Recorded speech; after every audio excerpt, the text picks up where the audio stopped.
Welcome back, and today I want to very quickly look at some changes. The BR changes went live, as well as some changes on the flares, especially on the ball pods. As you are seeing on the Gripen right now, I'm just dumping everything, so I only have the ball flares left, so we can test them in the background. In short, nothing really changed on the flares here.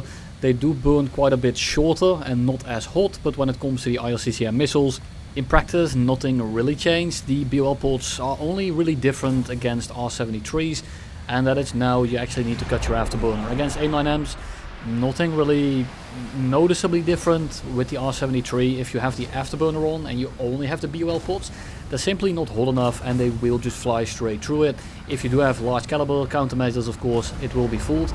So the only real difference here is if you have an R73 in the 6 and probably also with Magic 2s, then you need to cut your afterburner if you only have the BOL pods left, but you basically need to have like 260, 270 left with this kind of plane, because you just have so many and you drop a bit more now. So what happens is you drop 2 normal flares, you drop 4 BOL, then again you drop 4 BOL, and then you go back to the 2 regular flares, and this will basically continue until you are completely out, which happens at about 260 flares, so 280, something around there. I was just spamming my key really hard to get through them. I didn't actually count them. What I did get was some RSI on my right arm trying to burn through all those flares in the span of 12 seconds. And the change is displayed quite nicely right here. So we have the large caliber, which you can see has quite a bit of luminosity, which basically means the brightness of it. You can see that the green and the yellow line are significantly shorter, but also a bit lower. They are slightly higher than normal pops, but you have to see this in 2 ways. You have ball single, which means 1 flare, and ball times 2, it's times 2. And you can actually add these things because the luminosity is not something that's individual. Now with an R73, like we just talked about, the FOV is actually so small, it's probably only going to see 1 or 2 flares at the same time, and then the heat is actually lower than something like regular flare. So I think that's the main reason why it's a lot less effective against a missile like that, because the FOV is actually small enough to the point where you cannot fit multiple flares at once on the screen. And of course they burn a lot shorter, so pre-flaring is going to be slightly less effective.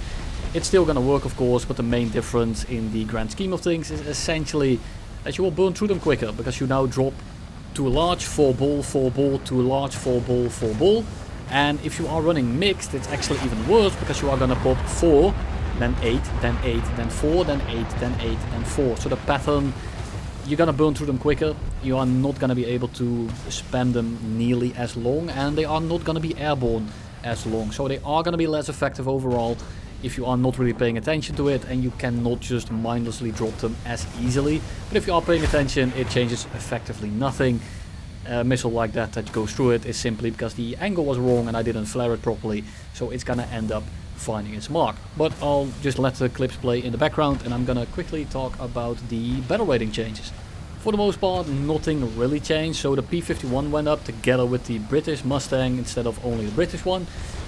Kind of makes sense because it's a clubber, but I also think it's not that good, so I'm not really a fan of it. It's mostly a seal clubber, and it's strong at that because most people don't really know how to handle the guns. The flight performance isn't that fantastic, but I think 3.7 isn't completely horrible. But the fact it's the same BR as the P51C is a bit laughable to me, but at least they both went up instead of only one of them. Then the P51D10 didn't actually go down, which is fantastic, because that thing is already good enough at 4.3. It's just slightly worse than the D30 at a whole lower BR would have been a little bit ridiculous. Then we have the P51D20 NA for Israel as well. Went down together with all the other P51 D5s and D20s, so it makes complete sense. Not really much to talk about in that sense. And then we reached the planes that are kind of nice to see. So the A29B went down, which is definitely needed, as that thing was not very good at all. The Sagittario unfortunately actually did go up, which is, well, not something I'm exactly for. It's a straight up worse Ariete 2 at the same BR, so there's really no reason to fly it, other than of course if you don't have it, because the Ariete you actually have to buy with real money. Then we have the F104G for China that went down to 10.3 instead of 10.7, which is definitely welcome, because the 104G for China is, well, if you have flown it, you know exactly how painful that thing really is, as you don't have flares at 10.7. And the funny thing is, the Japanese one, the F104J, actually has 6 missiles and also no flares at a lower BR. It's also 10.3 now, so they are the same. The F104J is still simply better because it has 2 more missiles. They are only AIM-9Js, but more missiles is always welcome.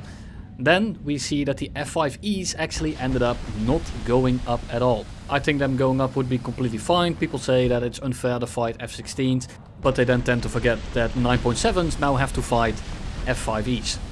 You know, but I'm not gonna hammer on to that too much. Then the Mirage 2000 CS5 and the J8F actually didn't go up, which is, I think it's fine, not really an issue with that one. And then we have the MiG-29G, which went up together with the fact that the MiG-29 SMT went up. And then the most surprising one to me is that the F-15 ended up not going up. Now I'm not sure if they are gonna wait until they add AIM-120s and then they move them up, or that the stats were simply that bad. I mean, it makes sense, the teams were doing absolutely horrendously bad. And no, it's not because the F-15 is bad, do not give me that shit, the plane is fine.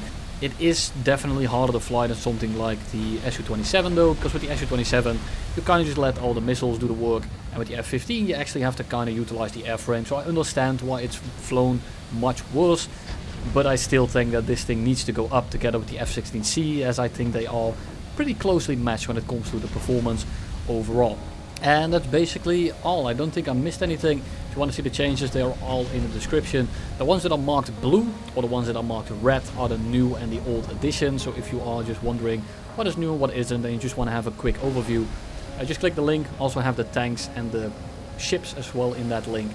And that's all I have for you today. I'll see you all tomorrow or the day after with an IL-8 video. But until then, I'll see you in the next one.